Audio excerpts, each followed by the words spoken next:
An offense has to give the quarterback some easy stuff. Sure. Not everything can be hard.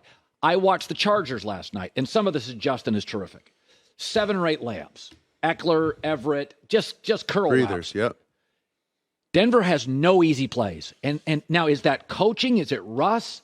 Nothing is easy. Well, I mean, even the screens and some of the highlights you showed, like everything's getting batted down, and he's never been, Russ is not 6'5", 6'6". That's He's right. not Justin Herbert. Like that's not. It's hard to get some of those balls thrown, and you got to navigate those defensive ends and all those hands at the line of scrimmage.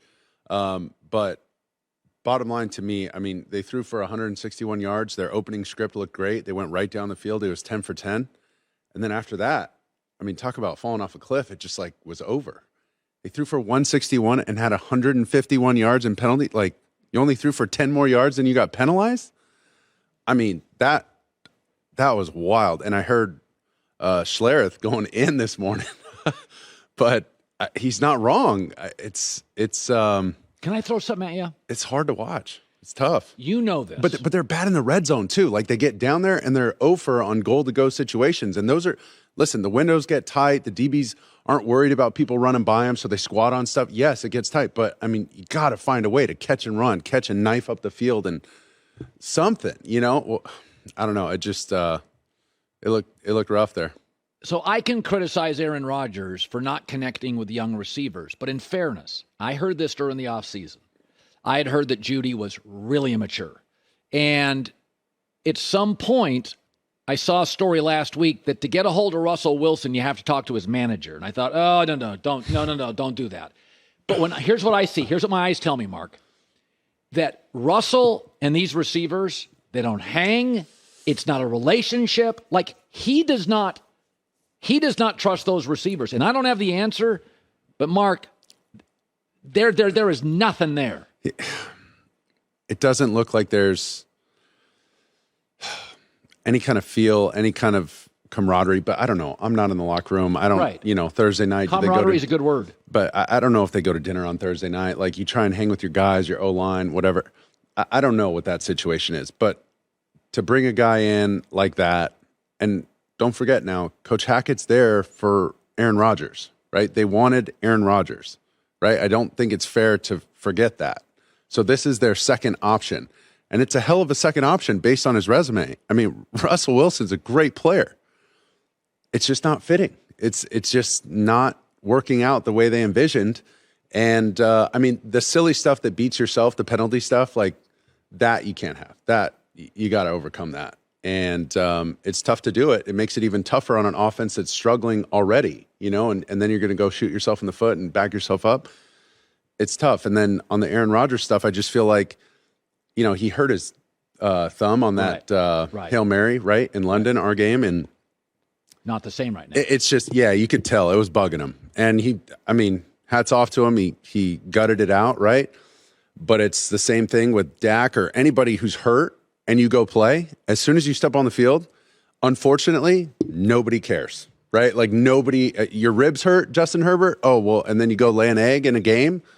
Sorry, you played terribly. Boom. Well, that's kind of the way it goes. And I've been there, right? When you have these injuries and you're like, dang, man, I'm trying. People are like, okay, it's like Yoda, right? There's no try. Just do it or don't do it, right? And so it's unfortunate, but that's just kind of the way of the world and the way this game and the sport and the media reacts to stuff like that. So I was talking about this yesterday, that we can talk about talent, blah, blah, blah. But there are times that quarterbacks fit the personnel. And so I said with Bailey Zappe, I'm not saying he's better than Brian Hoyer and Mac Jones, but he gets rid of the ball really quick. He's got quick feet. He throws an accurate ball. He has had some tumult in his life. He had to transfer in college. He's kind of a tough kid. And when I watch the offense, I'm not making any, there's no narratives on talent. But I watch the offense with Mac, Brian, and Bailey. He's throwing it to who they want. He gets it out super quick. He's an accurate thrower of the ball. Is there an argument to be made that he really is not a quarterback controversy? He better fits the offense. I don't know. I think he's operating at a high level, especially the last two games. I think against Green Bay, he was a little more pedestrian. But I feel like there's this overemphasis by coaches to stay on schedule when the backup comes in. and there's not like totally conservative, like we're going to pick our spots. We're going to be, let's get some breather downs for these guys, some breather plays, basically, quick screens and all that. And it feels like the defense, the offense, other people understand. Look at the Cowboys. Look at Kellen Moore. When he's coaching Cooper Rush, it's like he's coaching himself. Like as a younger player, when Scott Linehan had Kellen Moore in there and he was dealing.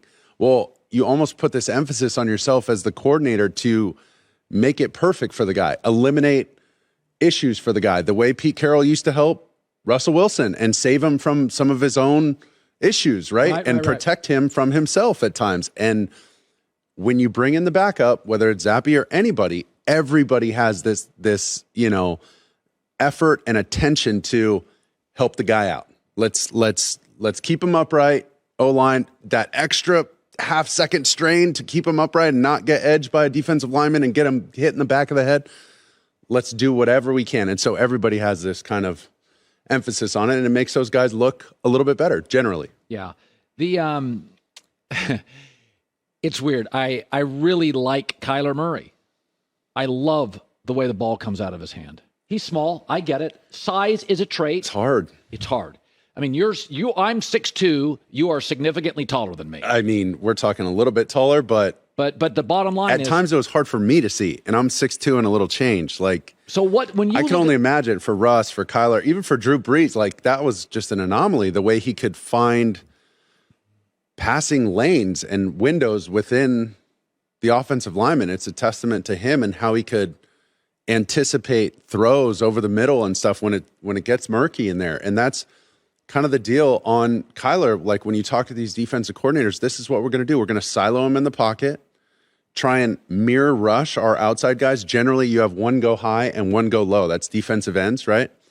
So they don't run into each other. But instead, they're just saying, get close to him, but don't attack him, absorb him, and collect him and let him go your way instead of trying to fire at him and then letting him react. Because once you make your move, right, like a sword fight, you make your move, the guy counters, boom, and he's gone, right?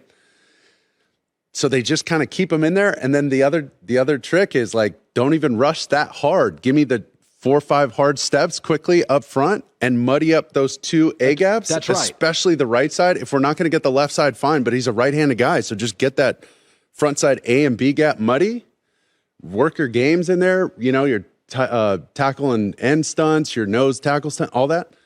And just make it hard for the guy. Then he wants to run around, and there's 2 guys standing there. You know what I mean? And I think it's exhausting for that guy. And if Sean Payton sat in this very chair and told you, if the quarterback every play has to fly the Top Gun mission to save the world, every single play and every third down, and those third downs are 3rd and 10 plus, that's just a long day at the office, man. I don't care who you are. It's exhausting. No, listen, coaching gets better over time.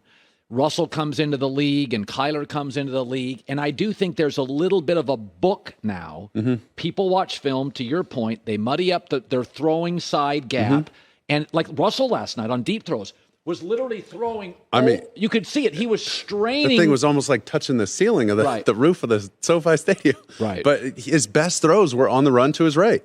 His best throws. He tried to do the spin out to his left that was like his patented move in Seattle.